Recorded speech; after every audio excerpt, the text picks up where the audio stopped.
कुंभ जाने का। सर आप तो यंग आदमी है, वो बुजुर्ग लोग कहाँ, रिटायर आदमी है सर, वो कहाँ से बेचारा करता। करवा दो मंत्री जी से कह के, तो बहुत आसान हो जाए सर। देखो बोल दो मंत्री जी, एक वाटर कूलर भी एयरपोर्ट पर लगा। ये अच्छी बात है सर, बहुत अच्छा सुझाव दिया आपने। पानी तो वैसे हर पीने का पानी की व्यवस्था कर दो निःशुल्क। श्री चंद्रशेखर जी। धन्यवाद अध्यक्ष जी, मैं आपका आभारी हूं कि आपने प्राइवेट बिजनेस रेजुलेशन संकल्प पर मुझे अपनी बात रखने का अवसर दिया। अध्यक्ष जी, मैं मिडिल क्लास फैमिली से आता हूं। मेरे पिताजी प्राइमरी स्कूल में हेडमास्टर थे। गरीबी मैंने लोग लिखा होता है कि देख के आए, सुनिए, मैंने तो अपने जीवन में इसका अनुभव किया सर। एक ऐसी बहुत बड़ी दुनिया है जो जिनके सपनों में ही हवाई जहाज है कि वो कभी हवाई यात्रा करेंगे। और मुझे आदत है सर, मैं कोशिश करता हूं लोगों से जानने की, तो बड़ी बड़ी रैलियों में, छोटी मीटिंगों में महिलाओं से, पुरुषों से पूछता हूं कि हवाई जहाज का सफर किया है क्या, तो गर्दन नीचे कर लेते हैं। फिर पूछता हेलीकॉप्टर किया, तो भी गर्दन नीचे कर लेते हैं। तो फिर ऐसा एहसास होता है कि इस देश की एक बहुत बड़ी आबादी, 80-85% आबादी जिसके सपनों में ही हवाई जहाज, वो हवाई जहाज का सफर कभी कर पाएगा नहीं कर पाएगा। शायद जैसे पैदा हुआ जिस स्थिति में, बहुत बड़ी आबादी तो उसी स्थिति में चली भी जाती है। प्रधानमंत्री जी ने एक सपना दिखाया, उस सपने को लेकर के बहुत लोगों के मन में विश्वास पैदा हुआ। और मुझे ऐसा लगा, एक पिक्चर भी आई थी सर, सिरफिरा, उसमें अक्षय कुमार सर बहुत सस्ते दामों में हवाई जहाज चला लेता है। मैं मंत्री जी से कहूंगा कि उन्हीं से सीख ले कि कम से कम वो इतने बड़े पैमाने पे जो जनता है उनके जीवन में कुछ पल खुशी के दे पाए। अध्यक्ष जी, मैं बिहार जा रहा था, पटना में। आपके लिए वहां इन्होंने एक यात्रा निकाल के माहौल खराब किया था गिरिराज सिंह जी ने, उसी को रोकने के लिए जा रहा था सर। तो मेरे साथ एक दिल्ली के द्वारका के सज्जन बैठे थे, गोयल जी। जब चर्चा हुई तो मैंने उनसे पूछा कि सर कहां आप, कैसे, तो उन्होंने कहा हमें जाना तो कुंभ में था सर। मैं बिल्कुल स्पष्ट सच बात बताऊंगा सर, मैं राजनीति नहीं करता सब चीजों पे, मगर इसलिए नहीं जा पा रहे क्योंकि मेरी पत्नी जाना चाहती थी, मगर बजट में नहीं आ रहा है, हमारे बजट से बाहर हो रहा है। तो हमने कैंसिल कर दिया अपना प्रोग्राम। कहां पे? कुंभ जाने का।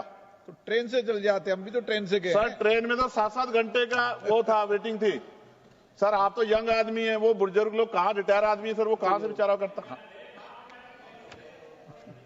सर ये आप ही की सरकार में बताइए ना कि ट्रेन से जाना पड़ रहा है। आपको अपने ऊपर सोचना चाहिए भाई कि आप एमपी हैं और आपके परिवार के लोग बेचारे ट्रेन से जा रहे हैं। कौन सी वो वीआईपी कल्चर कहाँ गया सर?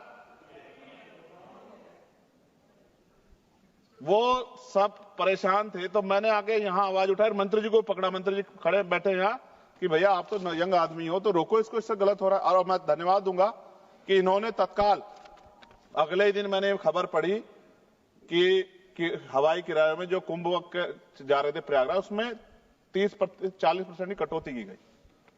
यानी कि जो 50-60 हजार रुपए हो रहा था उसको कम करके 25-30 हजार रुपए तक किया गया। ये तब हुआ, ये गवाह बैठे हैं मंत्री जी इस बात के। ये क्या कह रहे हैं? ये गंभीर बात पूछ लो सर, आप पूछ लो, कम करा सकते हो, पूछ लो। आप ये पूछो, मैंने इनसे कहा नहीं कहा। और ये अगर ये इनके हाथ में दे तो फिर कैसे हुआ सर, ये भी मंत्री जी बता सकते हैं। तो सर मेन क्या है, बहुत, क्योंकि सरकारी नौकरियां तो सर 2% है, 98% प्राइवेट सेक्टर है। तो जो प्राइवेट जॉब करता है, जैसे एक्स कोई बेंगलुरु में निखिल और सुरभि वहां जॉब करते हैं और अपने घर आना चाहते हैं सर, एयरपोर्ट पे आ जाओ। आ रहा हूं सर, आ रहा हूं सर। करवा दो मंत्री जी से कह के, तो बहुत आसान हो जाए सर। तो सर वो अगर आना चाहते हैं और उन्होंने अपने, क्योंकि जितनी सैलरी है, सैलरी रोज नहीं बढ़ रही है सर उनकी, तो उन्होंने बजट बनाया हुआ है। इस आने और जाने में अक्सर उनको बड़ी परेशानी का सामना करना पड़ता है। ये वो लोग हैं जो जिनकी संख्या बहुत ज्यादा है सर। फ्लाइट अगर लेट हो जाए तो कई घंटे आपको एयरपोर्ट पे इंतजार करना पड़ेगा। कई बार 2-2 फ्लाइट ले जाती, बैठने की व्यवस्था भी नहीं रहती। लेकिन अगर आप लेट हो जाओ 5 मिनट तो फिर दूसरी फ्लाइट ढूंढो। उस समय में सर चाहे 3 घंटे हो 4 घंटे हो, पानी का रेट सर 120, 200, 250 रुपए, जैसा आदमी वैसा पानी सर, जिसकी जितनी हैसियत है। अगर आपके बच्चे या परिवार है तो और परेशानी है सर, कोई पूछने वाला नहीं है सर। ये जो मैंने कल भी एक जवाब में जिस पे आपने कहा था, मंत्री जी को बोल दो, मंत्री जी एक वाटर कूलर भी एयरपोर्ट पे लगा दो, जरूरी थोड़ी बोतल का पानी पिए आदमी। ये अच्छी बात है सर, बहुत अच्छा सुझाव दिया आपने। पानी तो वैसे फ्री में मिलता है सर, हर एयरपोर्ट। कहां सर, कौन से एयरपोर्ट पे सर? पता नहीं होता, बॉटल्ड वाटर नहीं, पीने का पानी तो मिलता है हर जगह पे, हर एयरपोर्ट पे। क्या बात बताई सर आपने, कौन, उसका नाम बता दो एयरपोर्ट का सर मुझे। दूसरी चीज है, हमने एक नया ये उड़ान स्कीम का प्रेरणा लेते हुए हमने उड़ान यात्री कैफे भी शुरू किया सर। ये कोलकाता में शुरू किया, चेन्नई में शुरू किया, अहमदाबाद में भी, और बाकी सारे एयरपोर्ट पे भी करेंगे, जहाँ पे 10 रुपए का वाटर बॉटल भी दे रहे हैं, 20 रुपए की टी कॉफी भी दे रहे हैं, 20 रुपए का एक और नमकीन भी दे रहे हैं, स्वीट भी दे रहे हैं। ये नहीं, ये किया है, ये वास्तव में है, ये वास्तव में है सर। अभी कोलकाता में किया है, चेन्नई में भी किया है, अहमदाबाद में भी किया है, हर जगह भी करेंगे। चलिए सर ने कुछ कहा, मंत्री जी इस पर फोकस करो। हर एयरपोर्ट पर पीने का पानी की व्यवस्था कर दो निःशुल्क। सर ये बड़ा अच्छा आदेश सर आपने, चेयर ने कर दिया सर, ये बहुत महत्वपूर्ण है। मंत्री जी इस पर काम करेंगे, बहुत लोगों का भला होगा। सर एक चीज बहुत मेरे दिमाग में बहुत मुझे जो पीड़ा देती सर, अब पीड़ा मत दो आप सर, खत्म कर दो, 2 मिनट में खत्म कर दूंगा सर। आप चेयर पे बैठे हैं तो और ज्यादा अच्छा है सर। जैसे हमने बोलना है, इसमें लिखा गया, दिया गया था कि अगर समय से पहले कराते हैं तो टिकट सस्ते होते हैं, और समय के साथ करा देते हैं तो टिकट महंगे होते हैं। ये अच्छी बात है सर, कुछ ही घंटों में ना तो सीट की संख्या बढ़ती, ना स्टाफ पे कोई प्रेशर आता, ना ही कोई ज्यादा माल आता, लेकिन रेट बहुत बढ़ जाते हैं। सर सवाल मेरा ये है मंत्री जी से, अगर जिन लोगों ने कुछ लंबे समय पहले टिकट खरीदा सस्ता, तो उनको बीमा में कुछ कम पैसा मिलता है क्या? या जिन्होंने महंगा टिकट खरीदा उनको अगर कोई दुर्घटना हो जाए सर, कुदरत ना करे हो, तो क्या ज्यादा पैसा मिलेगा क्या? ये जो पैसा तो बढ़ता है, लेकिन क्या इससे उसकी वैल्यू भी बढ़ती है क्या sir? Lower cap, upper cap sir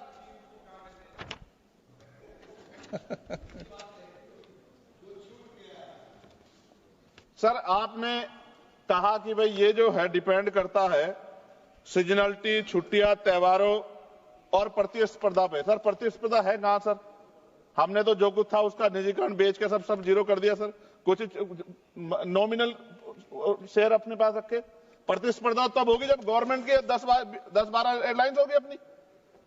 जब गवर्नमेंट की अपनी एयरलाइंस होगी तभी तो प्रतिस्पर्धा होगी। जब गवर्नमेंट की एयरलाइंस होगी तो कहां की प्रतिस्पर्धा? फिर तो वो मन चाहे डाका डालने चाहे लोगों की जेब पे। सर मच्छर सुविधा देखो, सीटों के हालात देखो। मंत्री जी ने किया था, शिवराज सिंह चौहान जी ने, कृषि मंत्री जी ने, क्या हाल थे एयर इंडिया के, कि सीट खराब थी उनकी सर। चलिए आम आदमी की छोड़िए, मंत्री जी को छुट्टी मिली अच्छी। और मैं फिर कह रहा हूं, आपसे बहुत उम्मीदें हैं मंत्री जी कि आप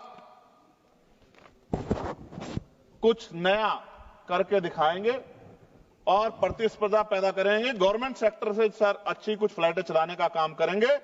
और मैंने आपसे मांग की है कि मेरे लोकसभा क्षेत्र नगीना में, वहां से मुंबई को से भी व्यापार होता है, दिल्ली से भी होता है, अरब कंट्री से भी होता है, लोग करते हैं सर। मेरी मांग है कि मेरे लोकसभा क्षेत्र नगीना में एक एयरपोर्ट आप बनाएं सर।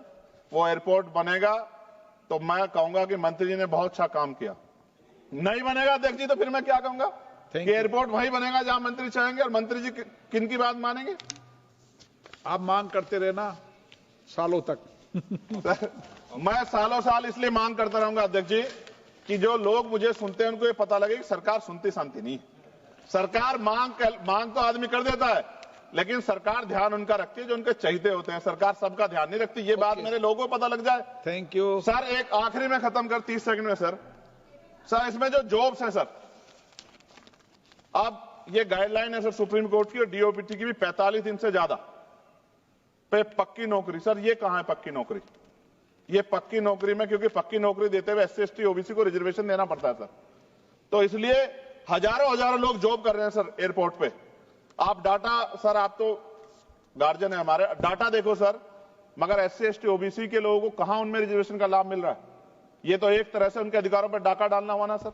इसलिए मैं मंत्री से मांग करूंगा कि सबका ध्यान रखते हुए और नियम कायदे कानून यानी कि संविधान ने जो शक्ति दी उसके आधार पर आगे बढ़े, देश का नाम रोशन करें। मैं आपका अध्यक्ष जी बहुत बहुत धन्यवाद करता हूं कि आपने मुझे मौका दिया। जय भीम।